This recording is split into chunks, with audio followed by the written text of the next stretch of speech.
Okay, if everyone could have a seat.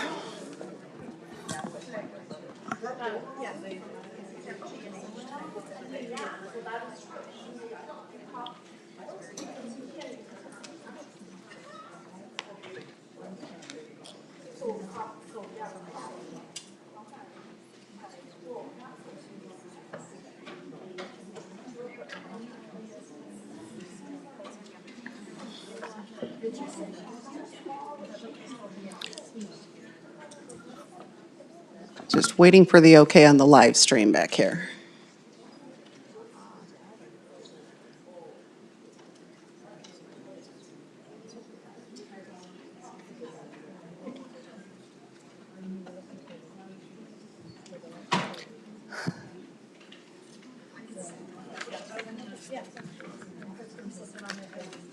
Okay.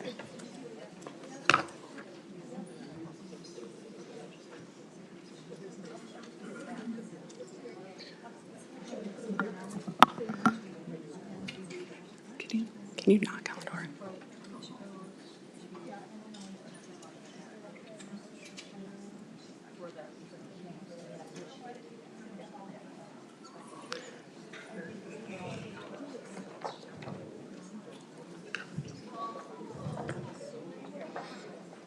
Okay, well, we'll get going here.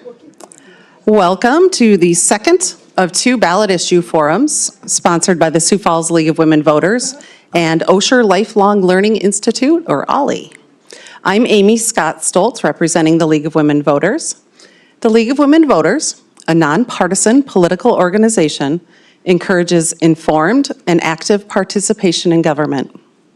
We work to increase the understanding of major public policy issues, and we influence public policy through education and advocacy. In support of voter education, tonight's forum will address three of the issues South Dakotans will vote on this fall. They'll be presented in the following order: Amendment F, Medicaid work requirements; Amendment G, on abortion rights; and Amendment H, on open primaries. Tonight's format is as follows. Each speaker will have 7 minutes to present their side. Each speaker will have 90 seconds to respond to questions written by the audience. There will be no rebuttal or closing comments today, and we'll finish by 7:30 p.m. The forum is being live streamed on the Sioux Falls League of Women Voters YouTube page. The recording of this event is owned by the Sioux Falls League of Women Voters and may not be used for any purpose without the explicit written permission of the League of Women Voters of Sioux Falls. You can find a recording of our previous ballot issue forum on the same YouTube page under the Sioux Falls League of Women Voters. Now for some disclaimers for this evening. Although the League of Women Voters of South Dakota does take position on issues, this event is an educational event and will not be used to promote League positions. In the spirit of transparency, League positions are available upon request.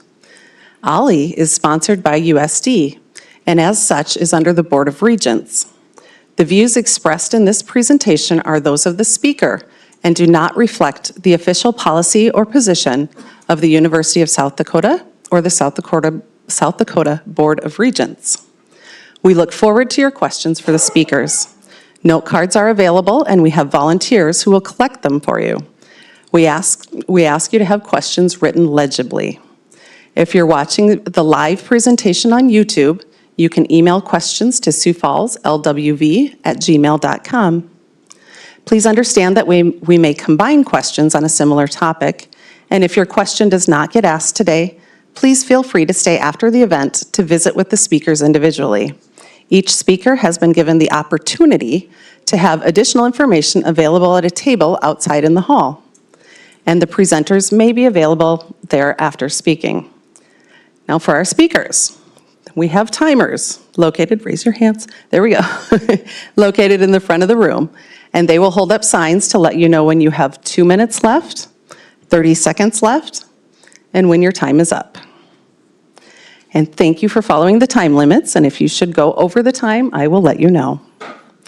As a reminder for the audience, please refrain from any actions that would potentially disrupt or delay the event, including applause, hand gestures, or raising signs. If you cannot abide by this rule, you may be asked to leave. Right now, please silence your cell phones and take any conversations to the hallway so as not to disrupt others who are listening. We will start tonight on Amendment F on Medicaid work requirements. Tonight, our speakers are, for vote yes, Representative Tony Venhusen from District 13 in Sioux Falls, and for vote no, Senator Reynold Nezaba from District 15 in Sioux Falls. And we flipped a coin before the event, and Representative Venhusen will present first. As a reminder, you have 7 minutes.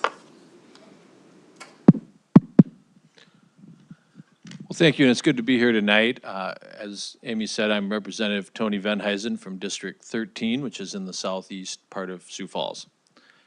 Here tonight to talk to you about Constitutional Amendment F, which deals with Medicaid expansion. I was the House prime sponsor of this proposal in the state legislature.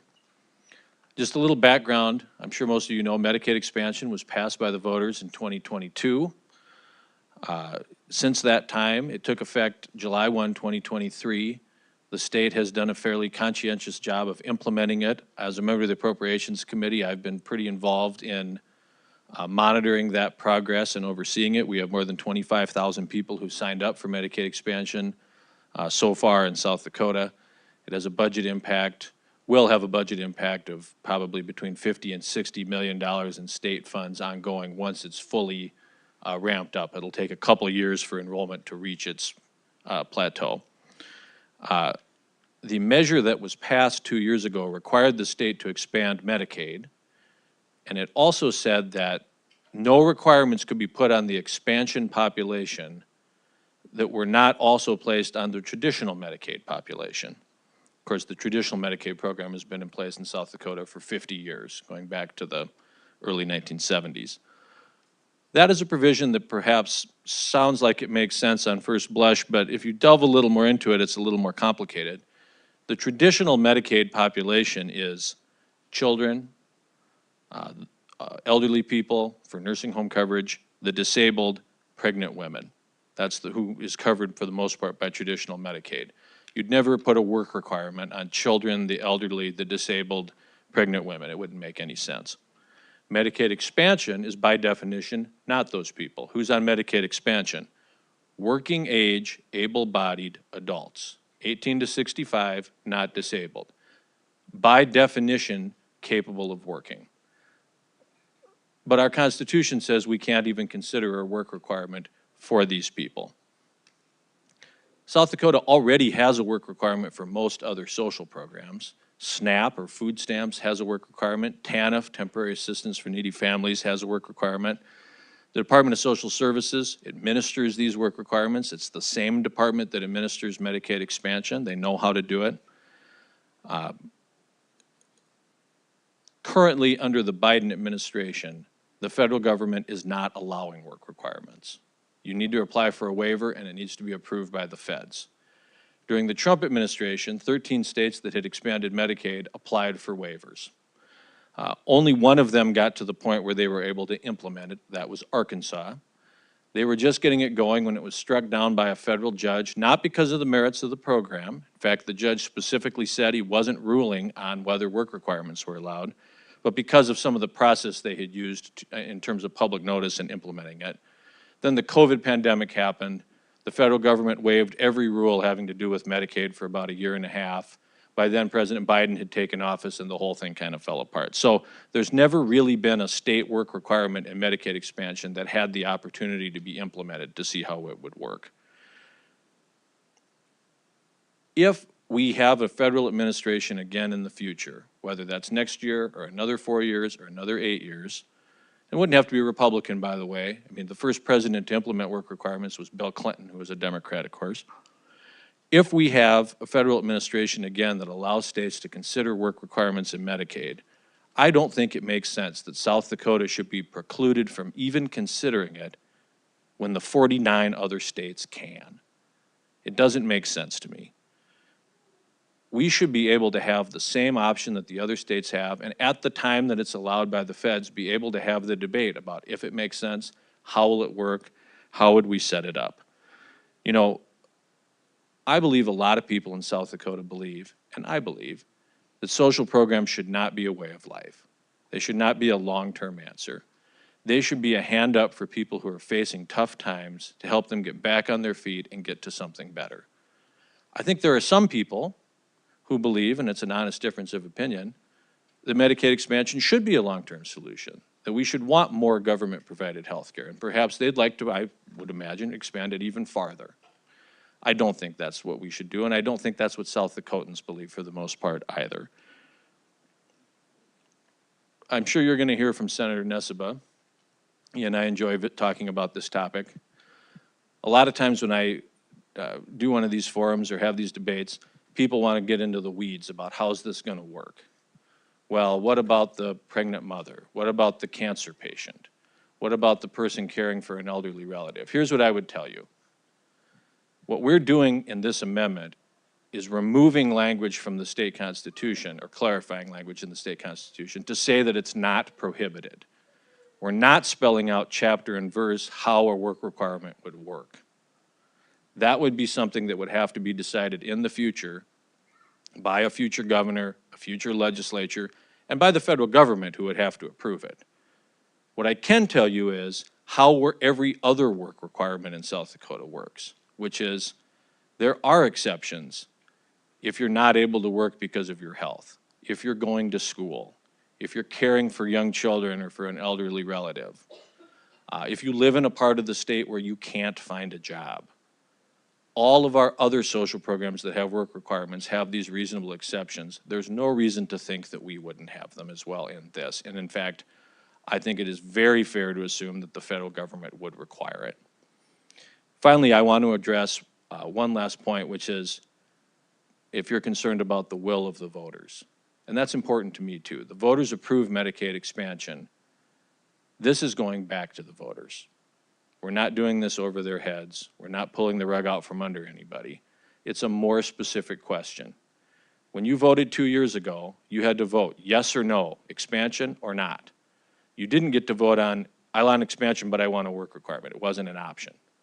This is going back to the voters and asking that particular question. So with that, I think my time's about up, and I'd certainly ask you to consider voting yes on Amendment F. Thank you. Turn on the microphone. There we go. Thank you. And Senator Nessebar, you have 7 minutes. Thank you. I am Reynold Nessebar, State Senator in District 15, representing downtown in the north end of Sioux Falls. And I'm glad to be here tonight to be able to talk about Amendment F. And I'll agree with much of what Tony had to say. I think work is sacred. I was at a luncheon with Dusty Johnson a week or so ago, and he was speaking to the chamber, and he was talking about going over to Huron and meeting some of the current people and talking to them about work, and why it was so much better being in Huron than it was in the refugee camp, because in Huron we can work. Because work is what opens up so many possibilities. And that's what South Dakotans believe, right? I mean, unemployment's at less than 2%. Almost everybody who is willing and able to have a job has one these days. And so I agree that work is important, work is sacred, it opens opportunities. The only person that's going to get a job under Amendment F is a government bureaucrat. It's going to be a government bureaucrat that's hired to find somebody to prohibit somebody from health care. The only people that are going to get jobs is going to be the state government hiring people to deny health care to people who would otherwise be eligible. That's what F does. Because you don't get a job with this, right? What you get is you get paperwork, right? There's no job. You have to fill out a form. Your boss is going to have to fill out a form. There's going to be a burden to small businesses across the state of South Dakota. And so 2 years ago, we voted on, the people of South Dakota voted on this. And I think in part it ended up on the ballot because the Republican trifecta in Pierre squandered their opportunity to bring this forward. Tony had a decade to bring this forward and to add a work requirement if he wanted. And they didn't do it.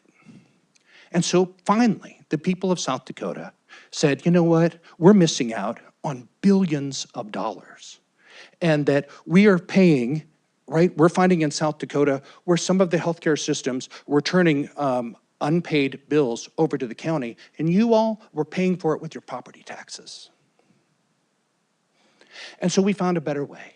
We have a 90-10 split, or you might think of it as a 9-to-1 match with the federal government. We pay 10%, the federal government pays the other 9 times over to be able to provide that health care.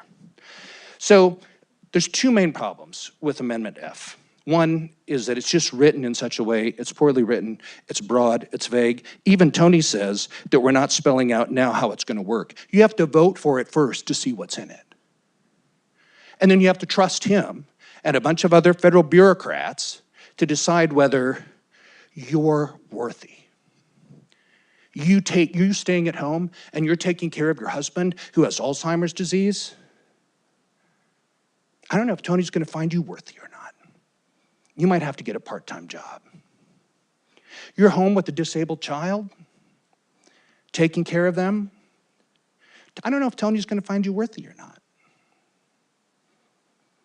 I mean, you're in that Medicaid expansion population, you already qualify. But what we're talking about is creating new barriers, new prohibitions, more government bureaucracy, more red tape, more forms for you to fill out, for your employer to fill out, and you better hope that some government bureaucrat in Pierre doesn't lose that piece of paper, because if they do, you're not gonna have health care that you currently have today.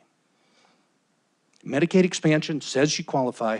Tony says, you know what? I'm not sure that all those people are really worthy. And he makes the distinction here about whether it's, I'm just checking the time here, about whether that we have other requirements on SNAP benefits. You know what? If you get denied your SNAP benefits, at least you can go to a friend's house and you can get food, or you can go to the banquet, or you can go somewhere else to get food. And the same with TANF. Maybe you can borrow cash from somebody. But you know what? You can't go somewhere else and get chemo. You don't get to have used chemo. You don't get to have a friend provide that for you. How many people do you have to have denied health care? How many women that get cancer, that get denied care, will make this worth it? I don't know. And it's really a deeply cynical ploy for Republican legislators to bring forward this plan after they wasted a decade of inaction. The people voted on it, and now they want to change our Constitution with this poorly worded, he admits, we're not going to tell you what's really in it. We're not going to tell you who's going to have an exemption. We don't know if that mom or that cancer patient, a cancer patient on chemo, is going to be, what if she's alone? Are you going to fill out the form for her? Is the state going to provide help to make sure that person stays on the program? You think so? I doubt it. Second thing, there's 2 big points here that I want to make. This is poorly written, it's broad, it's vague. And he's already telling us that we have to vote on it before we can even find out what the details are going to be. The second thing is that South Dakotans are going to lose health care. He talked about Arkansas. That judge called it off after 18,000 people lost their health care. How many thousands of your friends do you want to have denied health care?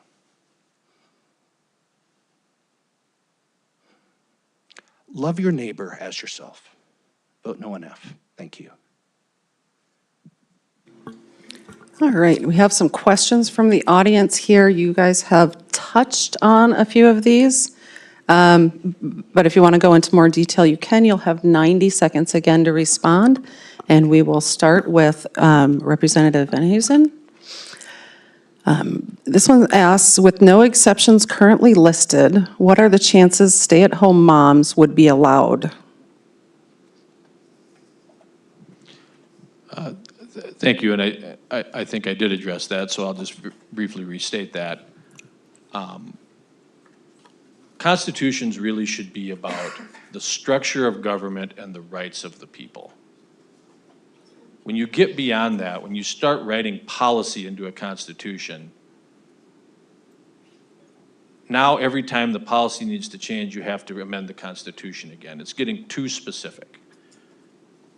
when we passed Medicaid expansion, it went into the Constitution, and so now we have to have this discussion about a constitutional amendment, even though it's really a policy discussion. So when Senator Nesbitt says it's poorly written, I don't agree.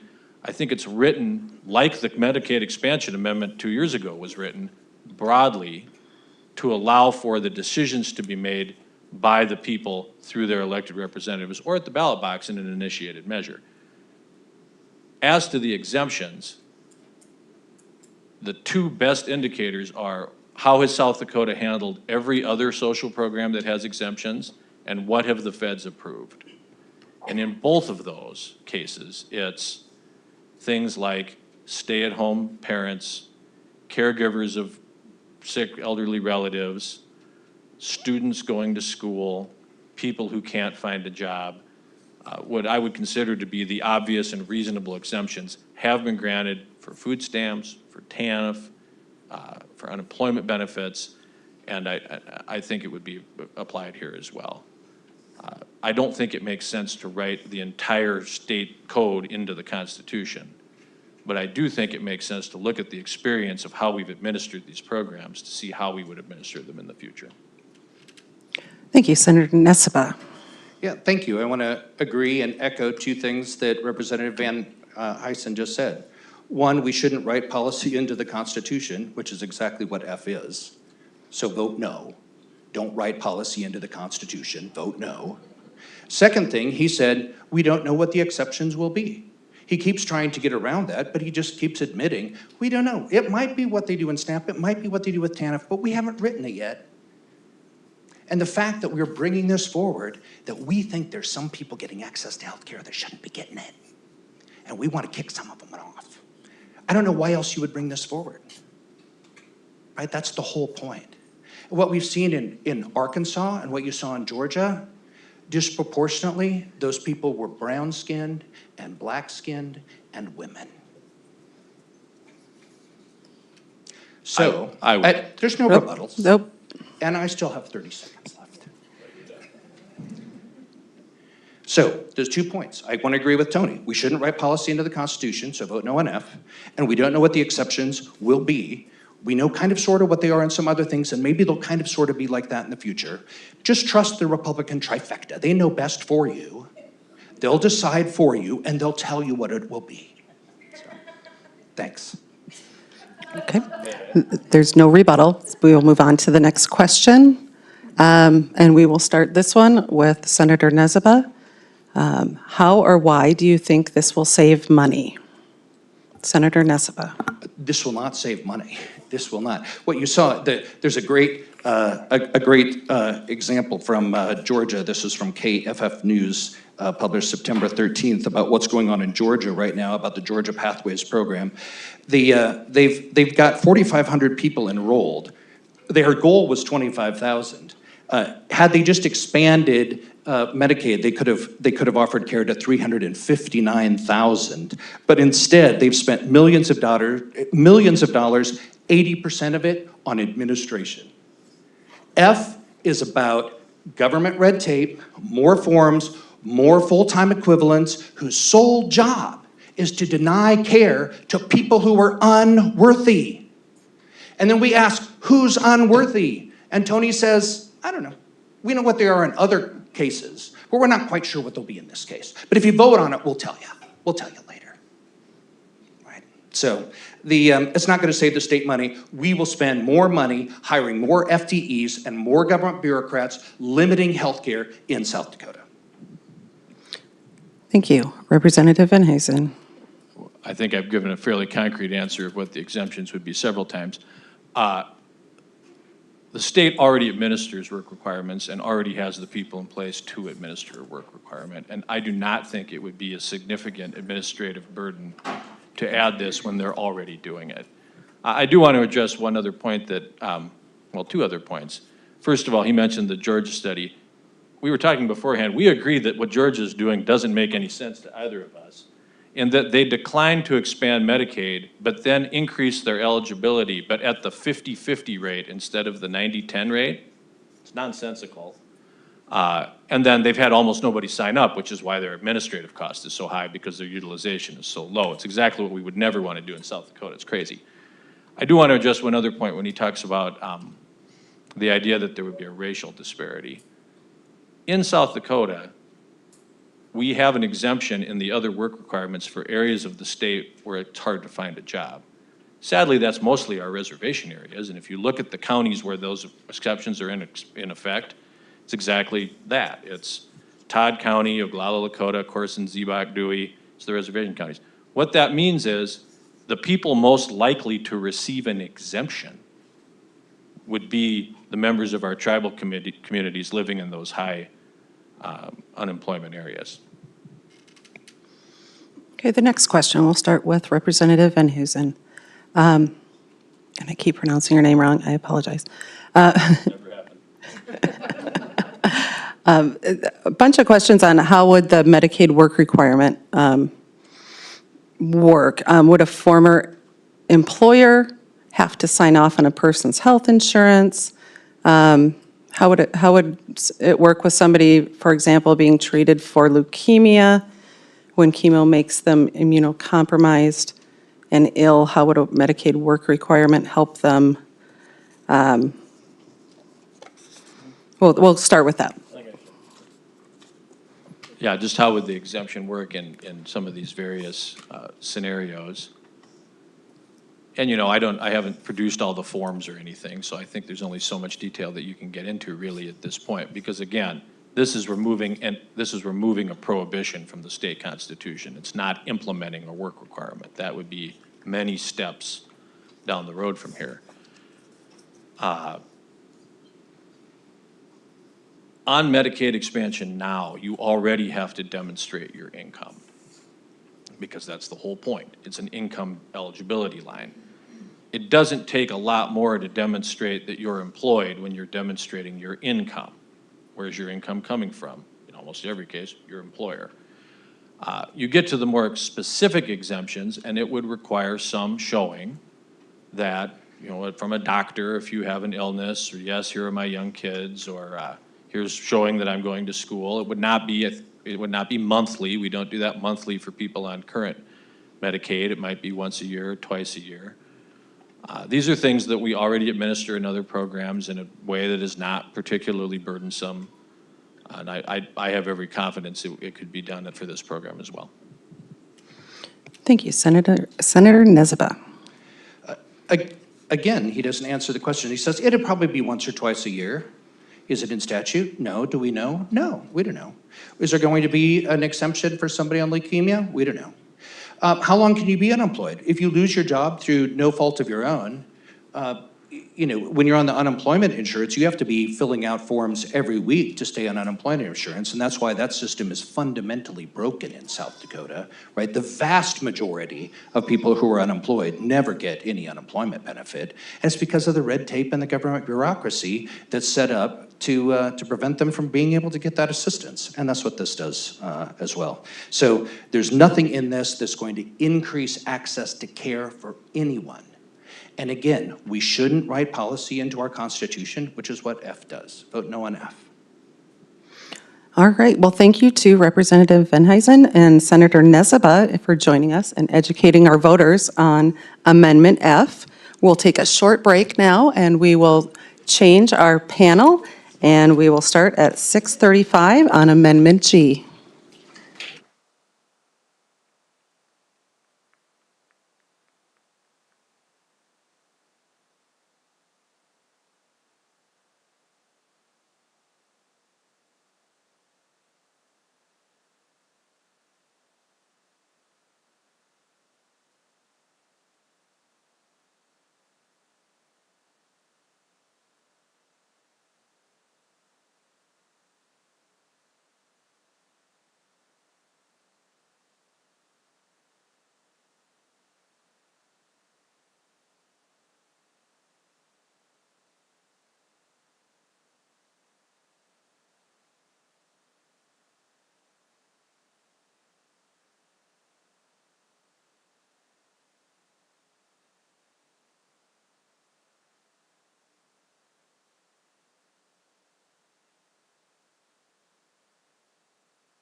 Okay, I'll ask our speakers to return to the panel.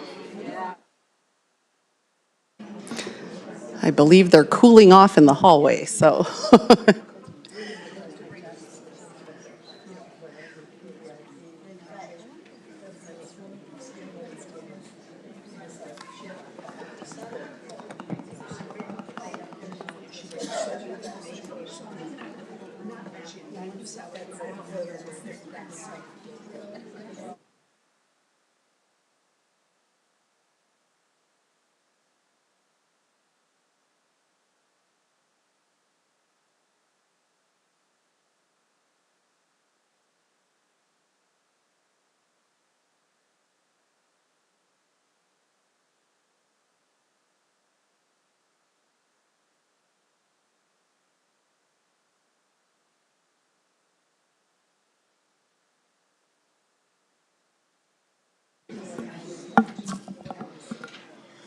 Okay, we are going to move on to our next topic, which is on Amendment G, which is on abortion rights.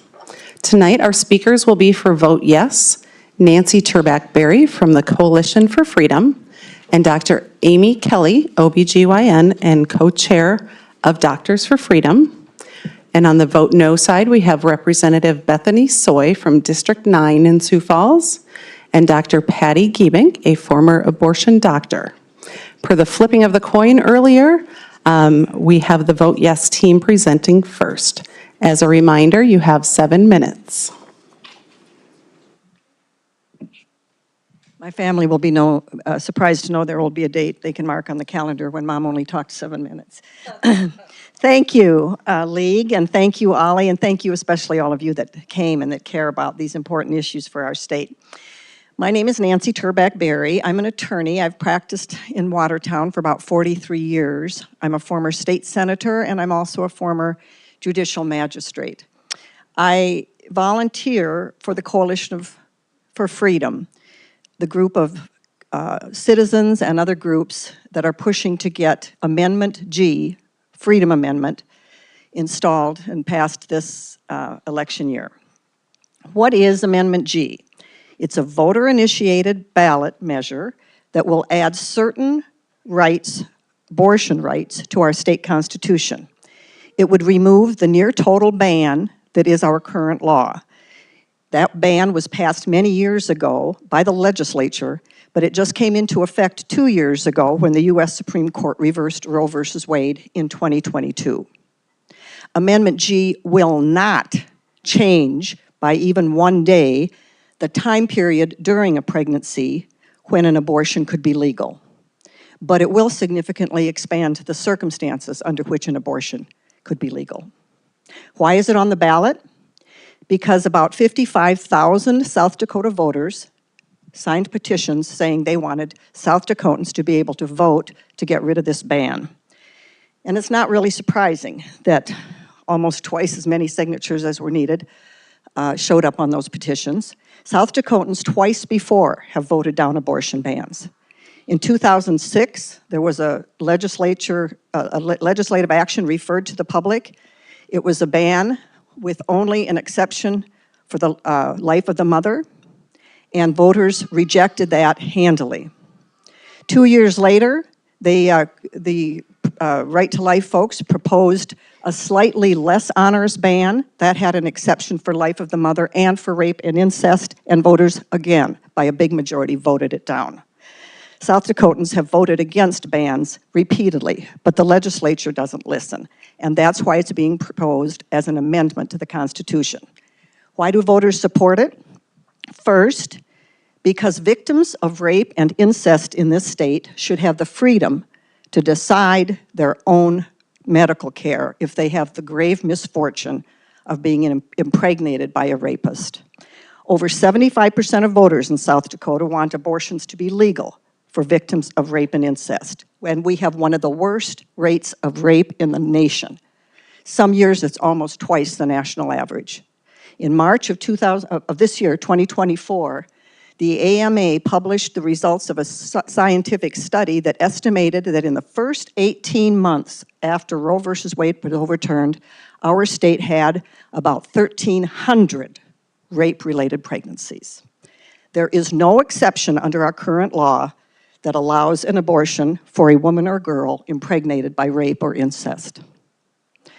The second reason voters want it on the ballot is because doctors should have the freedom to practice their profession. They should not have to practice knowing that they can go to prison for offering patients the medical care that they may feel is appropriate. The current law makes it a felony for a doctor to not only perform, but also to procure an abortion for a patient unless it is necessary to save that patient's life. These extreme bans, like South Dakota's, create terrible confusion about health care. Whether it's a patient that is miscarrying or some other pregnancy-related threats, the ambiguity in South Dakota law makes practicing medicine a mess for doctors who ought to be able to concentrate on their patients' needs and not be looking over their shoulder to see if the state government is ready to accuse them of a crime. There is no exception under current law for that allows an abortion to protect the health of the mother.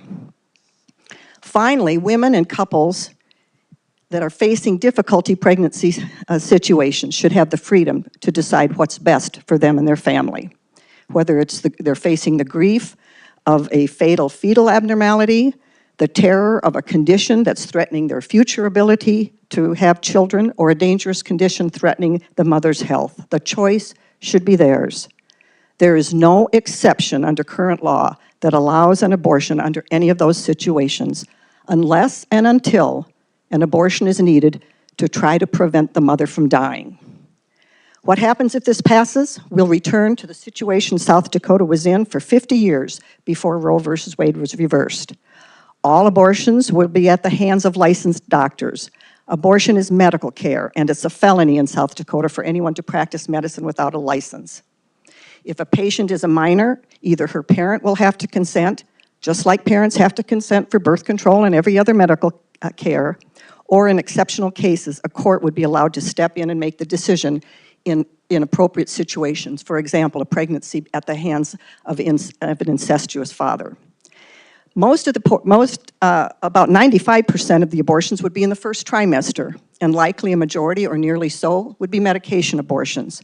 Most of the rest will be in the second trimester. And many of those will be because of a situation where the pregnancy under no circumstance can end successfully in any case. There will be no abortions at birth. There is no such thing as abortions at or near the time of birth. That is a gruesome bit of nonsense cooked up by people who are trying to scare vulnerable voters. For 50 years, abortions were legal in South Dakota throughout the entire term of pregnancy if needed to save the life or the health of the mother. For the last 2 years, abortions have been legal throughout the entire pregnancy to save the life of a mother. Yet in 52 years, there is no record of a single abortion at or near the time of birth. Why is that? Because if pregnancy is near its end, if the mother is near her due date, and the conditions are such that she needs to have that pregnancy ended, doctors don't abort the fetus, they deliver the baby.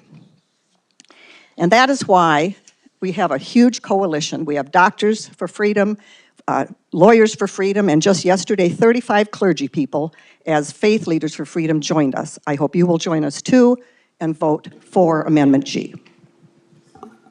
Thank you. We will now hear from the Vote No representatives. Hello. Hi, my name is Bethany Soy. I'm a representative here at District 9, which is right where you are. And I'm also an attorney, and right now I'm staying home with my 2 young boys. Amendment G would go into our state constitution where no adjustments can be made. So it's really important that we look at the actual language and what it would do, because if we find out that there's maybe a term that's not well defined, it can't be changed later on. And as a lawyer, when I look at the language of the amendment, I see that it's intentionally vague in order to allow as many abortions as possible under any circumstance. So if you don't have the actual language in front of you, we do have handouts at the table. I'd encourage you to look at it and read it. Contrary to what the proponents would say, this would not take us back to what the law was under Roe. This is much more extreme. Under Roe and then the follow-up case of Planned Parenthood versus Casey, Abortions were allowed in the first trimester, and we were able to put on regulations that were not an undue burden to the woman seeking the abortion. So what that meant is the law in South Dakota was that abortions were legal up until 22 weeks, which was the point of viability. But the state was also able to put in health and safety requirements, parental notification, and informed consent laws. All of that goes away under this amendment. So let's go through the amendment just briefly. The only thing that it does have in common with Roe is that it talks about 3 trimesters, so I'll give them that. In the first trimester, the first through 13 week, it says the state cannot have any regulations on the effectuation of an abortion. Okay, it's kind of a big legal term, so what does that mean? It means to bring about. So essentially, anything that's related to an abortion taking place cannot be regulated. That is far beyond what we had under Roe. That means that you can't even know if your teenage daughter was raped and is now being forced into an abortion. And as a mother, that is terrifying that I would be completely prevented from helping my daughter in her time of need. That's not reasonable, and it's not what was allowed under Roe. There can also be no health or safety requirements put in place, meaning we can't even say that the room has to be clean or it has to be a registered doctor that's performing the abortion, things that were allowed under Roe. Moving on to the second trimester. Here, if you look at the language, it says abortion is legal for any reason, and the only regulations that could be put in place are reasonably related to the physical health of the pregnant woman. So that means we can now have safety standards, not in the first trimester, only at the second. So what ages are we talking about here? We're talking about 14 to 27-week-old babies. At 27 weeks, a baby has a 95% survival rate if they're born at that time. And still no parental notification laws are allowed here and no informed consent. So a little bit about my story. My son was born at 29 weeks, just barely into the third trimester. And he was 3 pounds, 100% chance of survival, but we did spend a long time in the NICU. And during that time, we were able to see some of the other babies there. He was one of the biggest, and there were many 1 or 2 pound children. So we need to think about that reality. We are talking about babies that can easily thrive if they are born at this time. And the premature baby survival rate is growing every year. So let's move on to the third trimester. The state may now regulate abortion except when necessary to preserve the life or the health of the pregnant woman. Okay, life, I think we know what that means. But here's the problem. Let's get to health. What is the definition of health? The proponents mentioned that. Well, in the case Doe v. Bolton, the United States Supreme Court defined what health means. And it includes all factors including physical, emotional, psychological, familial, and even age. So this is a very broad definition and paves the way for abortion for any reason up till birth. So let's think about one of those, age. I'm 33, so in 2 years at 35, I'm considered a geriatric pregnancy. That's pretty crazy, isn't it? So under this language, a baby could be aborted by a mother because she's too old, or she has too many children, or because of anxiety or depression. That's not the way that it was under Roe. That's way too extreme. So I would urge you to look at the actual language and think about if those are the values that we have in South Dakota. If we want to talk about rape and incest, we want to talk about other exceptions, let's have that conversation. But if you look at this amendment, rape and incest are mentioned nowhere in it. That is not what this is about. This amendment is way too extreme, and I will allow Dr. Giebing to add on. Thank you. I did abortions at Planned Parenthood under Roe, and we still had protections for the mostly young women who came. We had to have informed consent, parental notification, clinic requirements. So none of these are included in this amendment. Also, I wanted to make a clear distinction between an elective abortion and taking care of a pregnant woman. I think it has been, and it may be intentionally, confused. So our state law says that an abortion, referring to an elective abortion, ends the life of a separate, unique human being. So the goal of a complicated pregnancy is to have a healthy mother and a healthy baby. Now, sometimes in that process, it becomes necessary to deliver the baby early, but that is not called an elective abortion. And of course, the problem is the term abortion is sort of a generic term. You can preface it with elective abortion, inevitable abortion, which would be a miscarriage, but in practicing obstetric care, all complications are covered. Now, granted, if you have a life-limiting fetal diagnosis, I mean, that's awful, and the parents need to have all the information that they need. And what I have, in my experience, found is that people who choose to carry the baby to, at some point in the future, after viability and, term, that they have the baby, and most of the time the baby's born alive, and they can love on that baby as a family. So this amendment goes beyond Roe. It is extreme. It has no protections for women. Be careful, because this would be a constitutional amendment. If we want to put rape and incest in our current law, that can be done. But having taken care of many rape victims, even one 15-year-old who I was collecting evidence so she could send her dad to prison for incest for years. So, these things are traumatic, and they can be dealt with. Thank you for your time. Thank you. We will move on to the questions. The first question asks, how would this override already established medical laws and guidance? And we will start with the Vote Yes team. Yep. Well, I'm glad that that question was asked, because it gives me a chance to respond to what's just been said, either none of which or virtually none of which is true.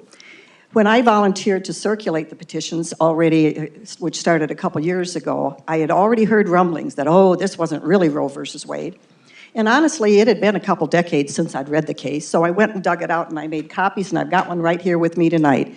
And I would be happy to sit down with anybody afterwards and let you compare the precise language that 7 U.S. Supreme Court justices, all old men, all conservative type guys appointed by Republicans, adopted in 1973, and let you compare it to the language of the amendment. It is the same language. It is Roe versus Wade.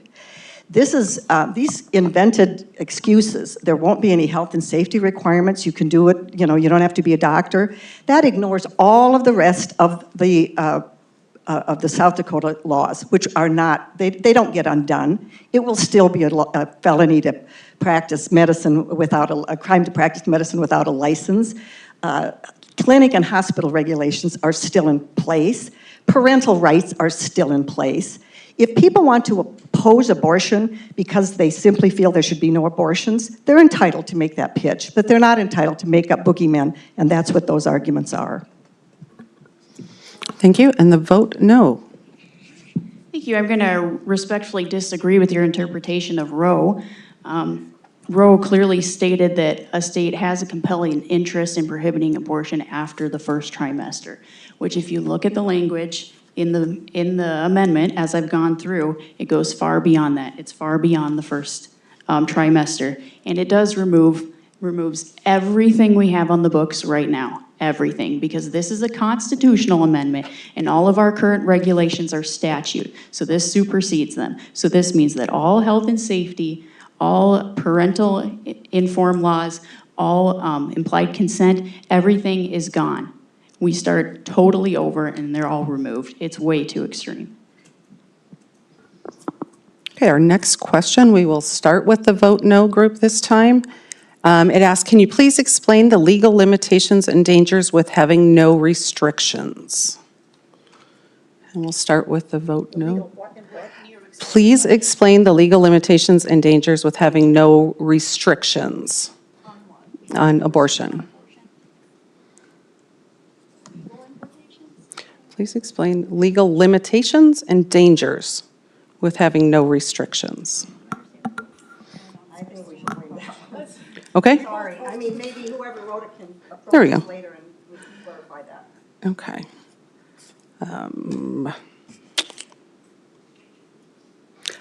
How would this affect the state and federal laws regarding medical care and safety?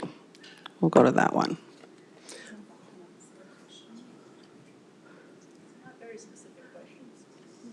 I feel like that was exactly the same question. It's darn close to the same question. Okay, a lot of these are very similar, I apologize.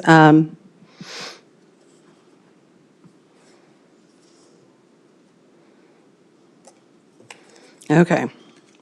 Here's one. If a woman needs an abortion to save the life of one of her twins in order to save one or lose both, is that available under the current abortion ban?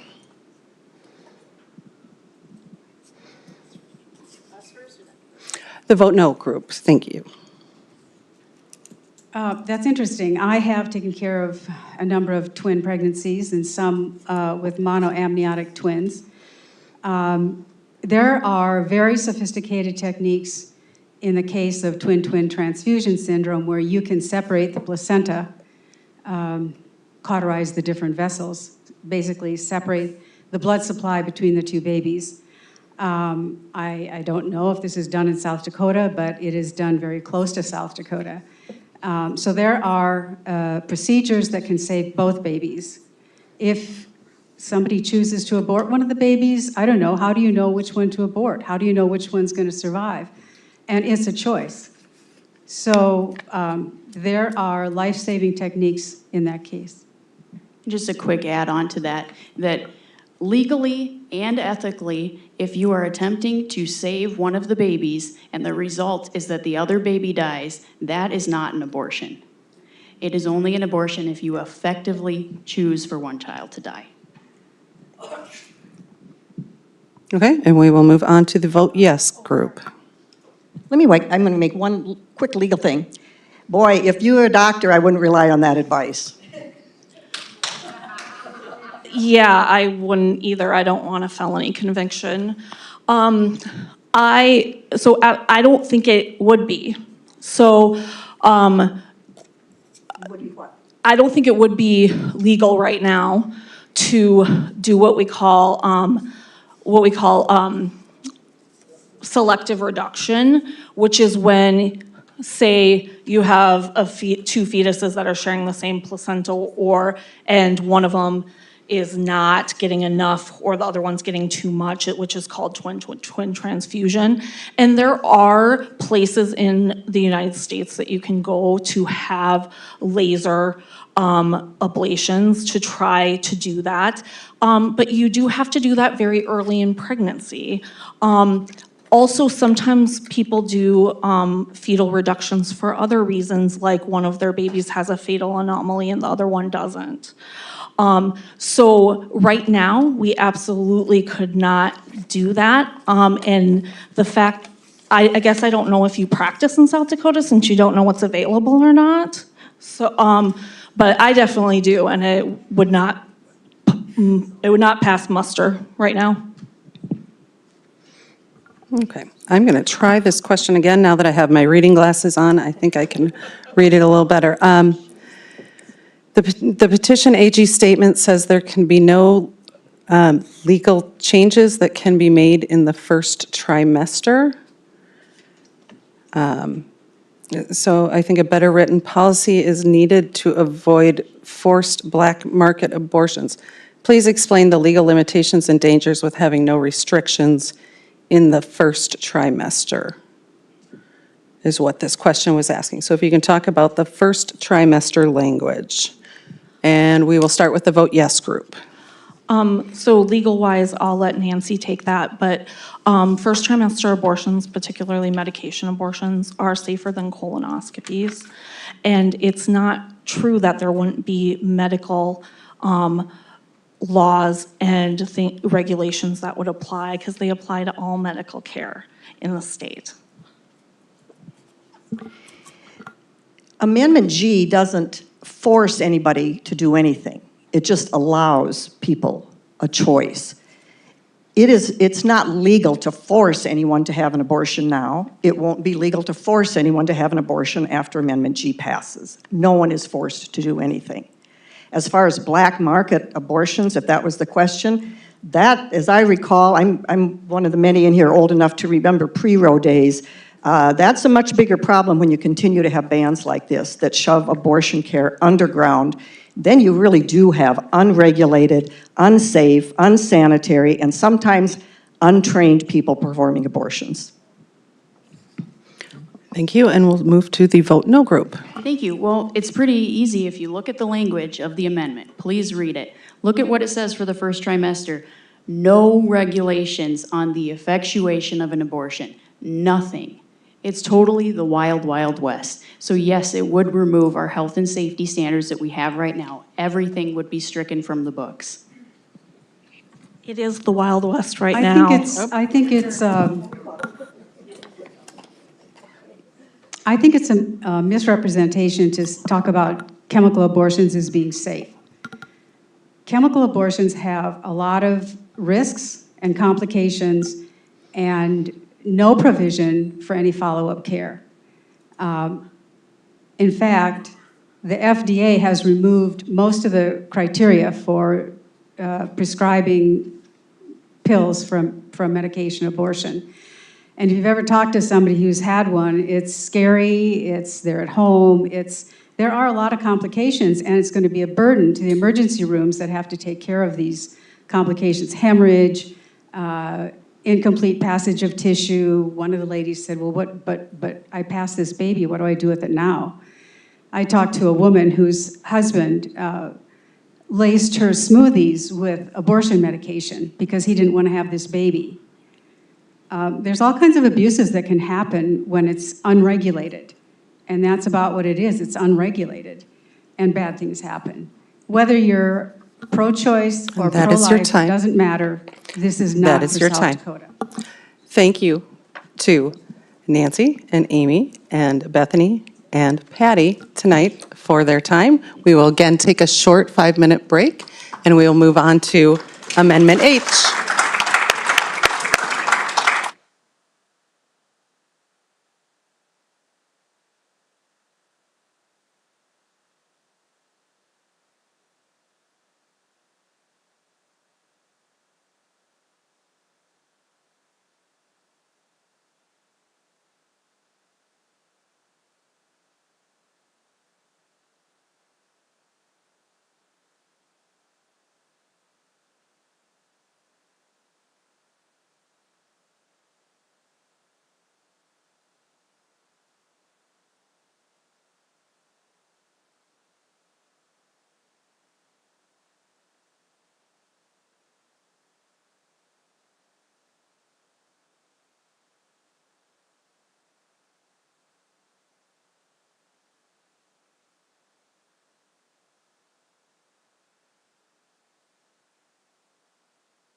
Okay, we will get moving with our last topic. Our last topic is a presentation on Amendment H for open primaries. Representing the Vote Yes group, on your left here is Joe Kirby, Chairman of South Dakota Open Primaries, and Joy Samuelson of the leadership of South Dakota Open Primaries. On the Vote No side, we have Dan Allers, Executive Director of the South Dakota Democratic Party. Per the flipping of the coin, the Vote Yes group will present first. As a reminder, you have 7 minutes. Thank you, Amy. Dre and I have been working on open primaries since 2016, and he's a Democrat, I'm a Republican, and we have a bipartisan group that's been working on this effort for a long time. We really believe in it. So let's talk about how open primaries would work. All candidates for an office would be listed on a single ballot. It would cover the governor's race, the legislature, Congress, and county offices. All voters would get that single ballot, every voter, independents, Republican, and Democrat. The top 2 vote getters would move on to the general election. But the most important thing is all voters get to vote. Today, 153,000 independents and not affiliated voters, my kids, their peers are not registered. I mean, they are registered, but they're not registered with a party.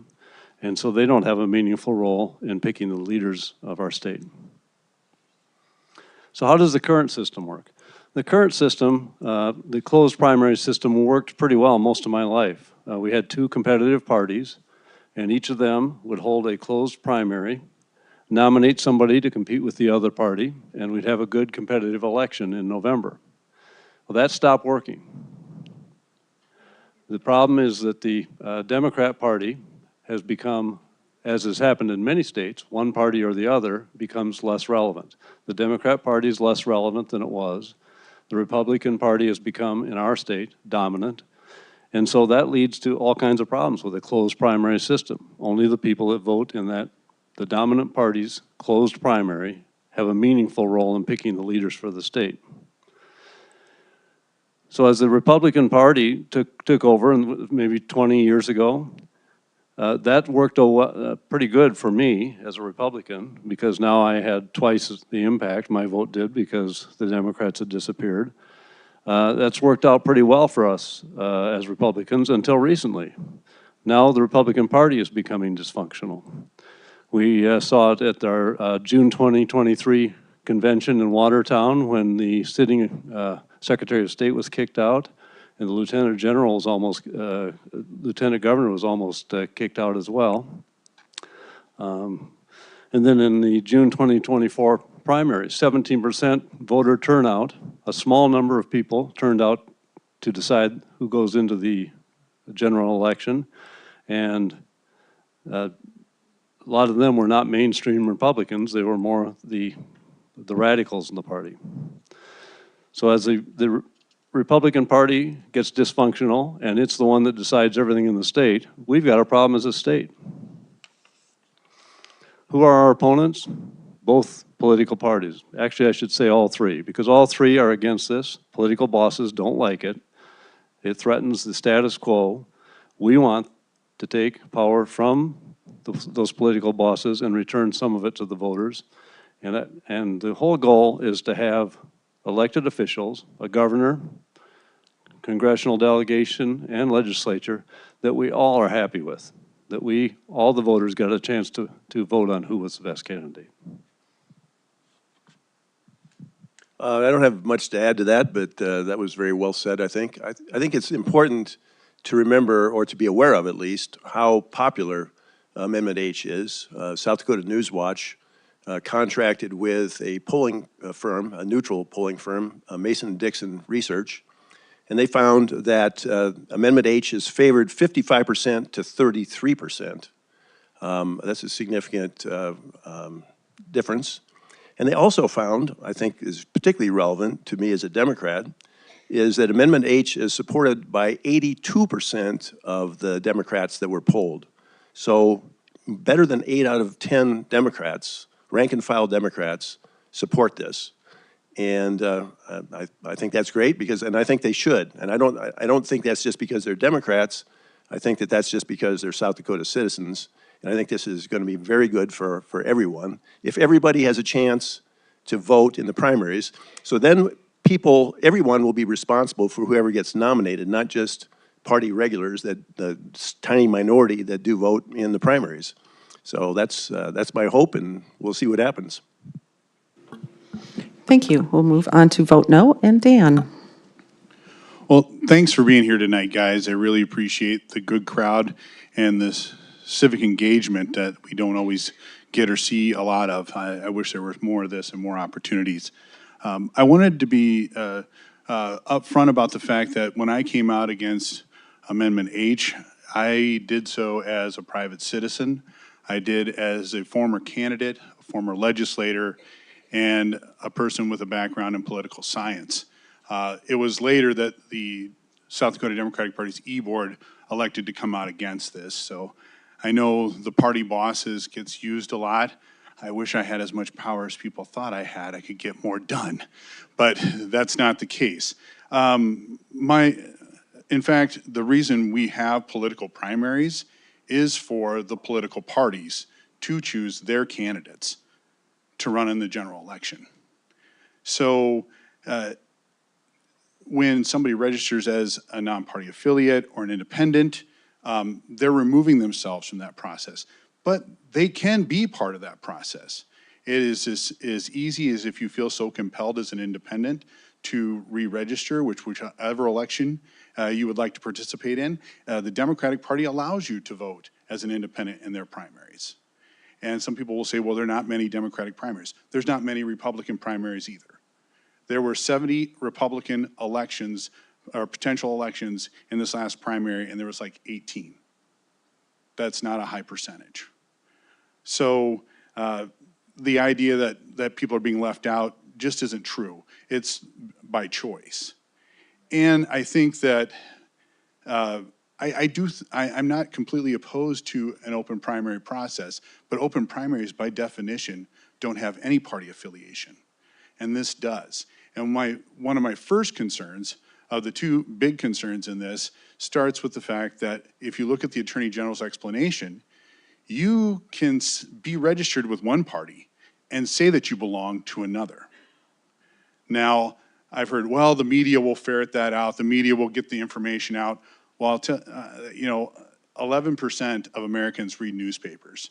Only 33% get their news from TV. I see pictures of John Thune, Mike Rounds, and Dusty Johnson in front of infrastructure projects funded by the Biden administration's infrastructure bill. And you know how often that gets called out? I can count once. And that was after we complained and said, why do these guys keep getting away with this? So the accountability side of it is not a really good argument. And I think it's very dangerous to allow deception in your Constitution. You are putting the ability for people to deceive voters into your Constitution. That's a problem. That's not from Dan, the executive director of the Democratic Party. That's Dan, the candidate. That's Dan, the former lawmaker. That's Dan, the poli-sci major. The second part is we're limiting our options to two. We're limiting our options to two. Right now, independents can completely bypass the process of a primary and get on the general election ballot. They collect signatures, they're on. Libertarians have a different process. They usually have a convention. Any other minor party can do the same thing. Democrats and Republicans use the primary process.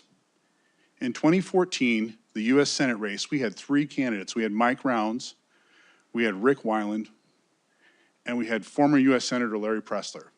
People had three choices, three highly qualified choices. Under this new system, they won't have that. In 2018, there were 4 candidates for Congress. In 2022, there were 3 candidates for governor. Under this new system, that doesn't happen. And the potential for minor parties, for independents to be disenfranchised by this is almost guaranteed. I'm a Democrat who ran in a very conservative district. Under this new, and I wasn't a well-funded candidate. I owned a video store, folks. I wasn't a wealthy man. I was a replacement candidate. But if I'd had to run in the primary against the Speaker of the House and the former CEO of Dakota Care, what do you think my chances are of getting out of that primary? I spent $6,500 in my first election and won. But I had the time to do it, the time to build my infrastructure. Independents have no infrastructure because there's no independent party. So imagine being an independent and having to get in this primary with no connections, with no lists. How are you going to set up a campaign? How are you even going to make the general ballot? It's incredibly difficult. It disenfranchises libertarians, it disenfranchises the Democrats, it disenfranchises independents, and in a lot of ways it disenfranchises Republicans. And the promises of increased voter turnout can't be backed by fact. The closest they can point to is a Bipartisan Policy Institute study that says open primaries increase turnout by 2 to 3%. But South Dakota, since 2014, has increased from 19.22% in their voter turnout to 29% in 2022. We were down this year, but look at what was on the ballot. Nothing. You had 2 presidential candidates that were not popular, and they'd already been inaugurated by the time we got to vote. So you get low voter turnout. People vote because of candidates and issues. In 2022, Wyoming had a 42% voter turnout, closed primary. Why? Hageman was challenging Liz Cheney. Kansas has a semi-open primary, 48% turnout. Why? Abortion was on the ballot. I know that the top 2 primaries sounds like a great way to solve problems, but it wasn't that long ago when George McGovern took over for the Democratic Party, there was 1 Democrat in the South Dakota legislature. And in a few short years, they controlled the governorship and they had a majority in one of the houses. Things are ebb and flow. For almost 40 years, the Democrats controlled 2 of the 3 seats of Congress. Now they control none. Ebb and flow. This is not the solution to our problems. Our solutions come from getting out there, engaging with voters, motivating voters, and encouraging them to vote. All right, thank you. We have some questions here. The first question we have is more of a process, and we will start with the vote yes side. For South Dakota House primaries, would the top 4 enter the general election, was the question, versus the top 2? Can you talk maybe a little bit about the process of how it would work? Yeah, the process is you take the number of spots to be filled, and it's double the number move on. So when you have 2 openings for South Dakota House in the primary, there would be 4 people move on to the general election. And I think it's interesting listening to Dan's comments. They're scare tactics. We're just talking about letting all voters vote, and the world's going to fall apart if we just simply let all voters vote. I just don't get that. If we leave it alone, that's the scary scenario to me. Most of my life, we've had a good environment to operate a business, which I did, operated a business in Sioux Falls and in South Dakota.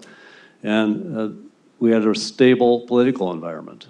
Good Democrats, Tom Daschle, Tim Johnson, good Republicans, Larry Pressler, and all the good governors we've had, including Governor Knight. That's about to change. The far-right radicals are a threat to my party, and we don't know who's going to be. I mean, there are 12 incumbents that were taken out in the primary, the Republicans, and we're worried about where it's going to go. I think the favorable environment we have in the state is threatened by what's going on in my party, without your party there to help. Okay, and we'll move on to the vote no. The question again is on the process, how does South Dakota House primaries with the top 4 enter in the general election? I think that process piece was answered. Do you have anything you'd like to add to that? Yes, that is correct, and I still would like to note that it still limits the options, and other candidates from smaller parties without the infrastructure would have a very difficult time of making that ballot. You can have more than 4 in a state legislative race now, and it has happened in the past. And there have been independents that have won. When I was an intern, I remember Jim Thompson of Watertown, a very good legislator who was an independent. And I watched Jenna Hager win in District 15 just a few short years ago. There are opportunities, and I would hate to see us limit our choices and opportunities and for more voices to be heard. That doesn't sound like it's open to me. Move on to the next question, and this one we will start with Dan. The question says, my understanding is that the parties are private clubs. How is it that this amendment can even happen, as it is essentially telling a private club how to operate? Dan, would you like to start with that? Yeah, like I said, the primary process exists for political parties to choose their candidates. That's the sole reason for a primary. Like I said, I'm not opposed to it changing. I don't like the particular solution that's being proposed. But think of it this way. If you're a member of the chamber, if you're not a member of the Chamber of Commerce, do you get to vote on Chamber of Commerce policy? If you're not a member of the League of Women Voters, do you get to vote on the issues that are important to the League of Women Voters? No. So yes, I mean, this is about parties choosing their candidates. And that's why it exists, because it took the power away from party bosses. I cannot interfere in a primary. I cannot pick and choose winners under the current system. I can't say, that Democrat sucks, I like that Democrat, we're gonna go with that Democrat. I can't do that. So these elections, these primary elections, are to pick those candidates. It's to make sure that all voices are heard. You can have Democrats, Republicans, independents, libertarians, Green Party, whatever flavor you might be, you can have those candidates now under this current system. The new system, you can't. Thank you. And we'll move to the vote yes team. Did they ready to go? Oh, it's the end of the night. I apologize. Okay, I'm going to combine a couple questions here.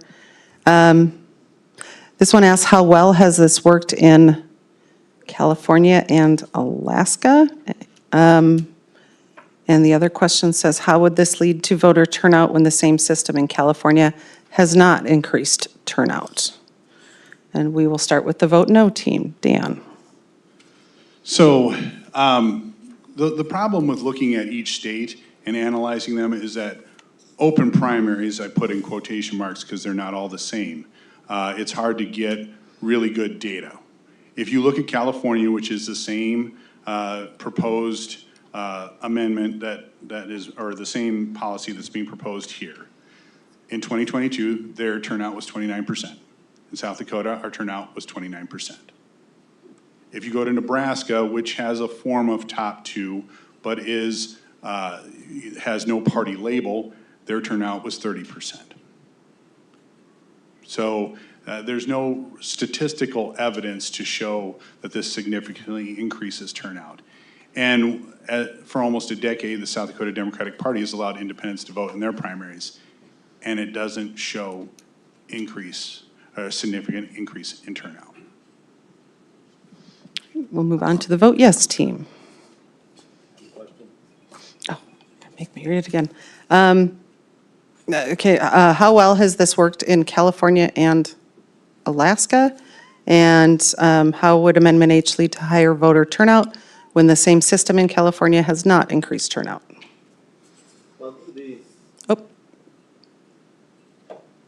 The South Dakota system, the closed primary system we have in South Dakota, is the same closed primary system that is used in New York and New Jersey by party bosses to control politics. So what we have today is the New York system. which we're talking about. I mean, it's hard to find a new system that some state isn't using, so putting a state label on it is kind of a meaningless gesture. This system is used by, the top two primary system is used by 2 states. It started in the state of Washington, and they've had it since 2004, and voter turnout has gotten better in both that state and the other state, California. And engagement has increased, the number of candidates has increased, and the popularity of the legislatures have gone up. So it's all good news. I don't know that whether Dan and his team have done enough homework, but I'd be happy to share some good homework with them if they're interested, because it's not a magic pill, but it does improve things when you let everybody vote. And the state of South Dakota has studied this. The Legislative Research Council predicts 50,000 more voters will show up for the primary. Trey, did you want to say that? Okay. All right. Well, that is it for our questions tonight. I want to thank again the Sioux Falls League of Women Voters and Ollie for this event. Additional thanks to John Fixtall from Media One for live streaming the event, and for USD for allowing us to use their space. Note that our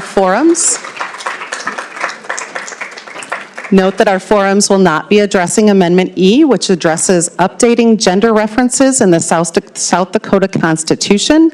Information on this amendment is available in the handout, as well as on the Secretary of State's website, and it will be on your ballot. Please visit the League of Women Voters website of vote411.org for more information on statewide and legislative candidates, as well as ballot issues. And finally, a thank you to all the participants and volunteers at the event tonight. And thank you to the audience for giving voice to your issues and concerns. Have a great evening, and thank you for attending.